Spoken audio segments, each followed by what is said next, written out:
بسم اللہ الرحمن الرحیم۔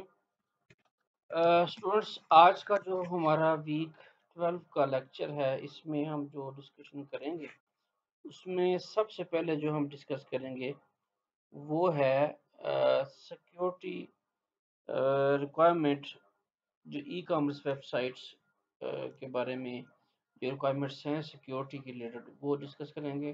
اس کے بعد ہم سکسیزفل جو ٹرانزیکشن ہے، سیکیور ٹرانزیکشن، اس کی کیا ریکوائرمنٹس ہیں وہ ہم ڈسکس کریں گے۔ پھر سیکیور الیکٹرانک ٹرانزیکشن پروٹوکول ہے جس کو سیٹ بھی بولتے ہیں، اس کو ڈسکس کریں گے۔ اس کے اندر پھر merchant software, payment gateway servers اور سرٹیفکیٹ اتھارٹی جو سافٹ ویئرز ہوتے ہیں جو آپ کے بروزر وغیرہ میں سرٹیفکیٹ لوڈ ہوتے ہیں، وہ کس طرح کی اتھارٹیز ہیں، اور مین جو اتھارٹیز ہیں اس کو بھی دیکھ لیں گے کہ جو سرٹیفکیٹ ایشو کرتی ہیں۔ اچھا، وہ سب سے پہلے ہم نے ڈسکس کرنا ہے کہ جو 6 اسینشل ریکوائرمنٹ ہیں secure e commerce website کی، اس میں جو سب سے پہلی ریکوائرمنٹ ہے that is a penetration testing. آپ کی ویب سائٹ اگر ای کامرس ریلیٹڈ ہے اور ای کامرس کا کوئی پلیٹ فارم پرووائڈ کر رہی ہے یوزر کو، تو اس میں جو پہلی ریکوائرمنٹ وہ یہ ہے کہ پینیٹریشن ٹیسٹنگ جو ہے وہ اس کی ہوئی ہو اور وہ اس کے سٹینڈرڈ پہ پوری اترتی ہو۔ اگر ہم تھوڑا سا دیکھ لیں، پڑھ لیں، in network security we often call those black hat hackers. Network security کے اندر جو پینیٹریٹ کر جاتے ہیں آپ کے سسٹم کے اندر، اس کو کہتے ہیں black hat hackers who hack into computer networks with despicable purpose. When an organization needs to think beyond hackers, and for that white hats ethical computer hacking is required and network penetration testing is part of it. جب بھی آپ نے یہ کرنا ہوتا ہے نا پینٹیشن testing, تو پھر آپ کو خود سے کوئی نہ کوئی اٹیک لانچ کرنا پڑتا ہے، اور وہ اٹیک لانچ کر کے آپ چیک کرتے ہیں کہ آپ کی جو ویب سائٹ ہے وہ کہاں کہاں پہ سیکورٹی ہولز ہیں، آپ کے نیٹ ورک کے اندر کہاں کہاں سیکورٹی ہولز ہیں۔ اس کو فائنڈ آؤٹ کرنے کے لیے آپ پھر وائٹ ہیٹ ہیکنگ کرتے ہیں، ایتھیکل کمپیوٹر ہیکنگ بھی جس کو بولتے ہیں۔ اس میں ظاہر ہے جو بلیک ہیٹ ہیکرز ہے وہ تو انسیف ہینڈس کے اندر ہوتی ہے نا، اس کا تو پرپز ہی میلیشیس ہوتا ہے، لیکن جو ایتھیکل ہیکنگ ہے اس کا پرپز یہ ہوتا ہے کہ یہ پوائنٹ آؤٹ کیا جائے کہ کہاں پہ سیکیورٹی لوپ ہولز ہیں، تاکہ ان لوپ ہولز کو آئیڈینٹیفائی کیا جائے نیٹ ورکس کے اندر اور ایڈوائز کیا جائے اس کو کوئی نہ کوئی سولوشن، اور بتایا جائے کہ یہاں پہ پرابلم ہے۔ یہ دونوں میں بڑا بنیادی فرق ہے، یعنی کہ جو وائٹ ہیٹ ہیکنگ ہے یا ایتھیکل کمپیوٹر ہیکنگ ہے یہ سیف ہینڈ کے اندر ہوتی ہے، یہ ان لوگوں کے ہینڈز کے اندر نہیں ہوتی جن کا مقصد ہی کوئی نہ کوئی غلط انٹینشن ہے اور نیٹ ورک کو جو ہے وہ جیم کرنا ہے یا آف کرنا ہے، یا اس کے اندر اس طرح کی چیزیں پینیٹریٹ کرنی ہے کہ یوزر کے لیے ڈینائل آف سروس ہو جائے، یا کہ کچھ اور اس طرح کا ملیشیس کوڈ انجیکٹ کرنا تو مقصد نہیں ہوتا نا۔ وائٹ ہیٹ ہیکنگ یا ایتھیکل ہیکنگ یا اس کا مطلب ہوتا ہے سیکیورٹی لوپس کو فائنڈ آؤٹ کیا جائے اور جہاں جہاں پہ سیکیورٹی لوپس ہیں وہ بتایا جائے اور اس کو پھر ایڈوائز کیا جائے اور اس کو کریکٹ کیا جائے۔ اچھا، دوسرا ہے P C I compliance and S S L certificates. The P C I D S S payment card industry data security standard, یہ جتنے بھی پیمنٹ وغیرہ کے سسٹم انٹیگریٹڈ ہوتے ہیں نا ان ویب سائٹس کے ساتھ، اس میں کچھ سیٹ آف سٹینڈرڈز ہوتے ہیں جس کے اوپر پورا اترنا چاہیے ویب سائٹ کو، اور اس سیٹ آف سٹینڈرڈز کے اندر کچھ ریکوائرمنٹس ہیں وہ ہم تھوڑا سا پڑھ لیتے ہیں تو ہمیں بہتر سمجھ آئے گی۔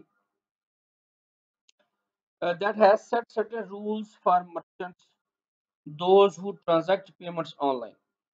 اچھا، کیا ہے جی rules? in order to be conformity, you need to give assurance to card holders confidential data and perform strong access control step. دیکھیں جب بھی یوزر کا ڈیٹا آپ کے پاس آتا ہے وہ کانفیڈینشیل ہے نا، جس کے اندر ان کی کریڈٹ کارڈ نمبر وغیرہ ہیں یا اور کوئی ایسی پرسنل انفارمیشن ہے، تو وہ پرسنل انفارمیشن جو ہے نا اس کو انشور کرنا کہ وہ جو ہے نا سیف ہینڈ کے اندر ہو، اس کو کنٹرول ایکسیس ہو، وہ ضروری ہوتا ہے۔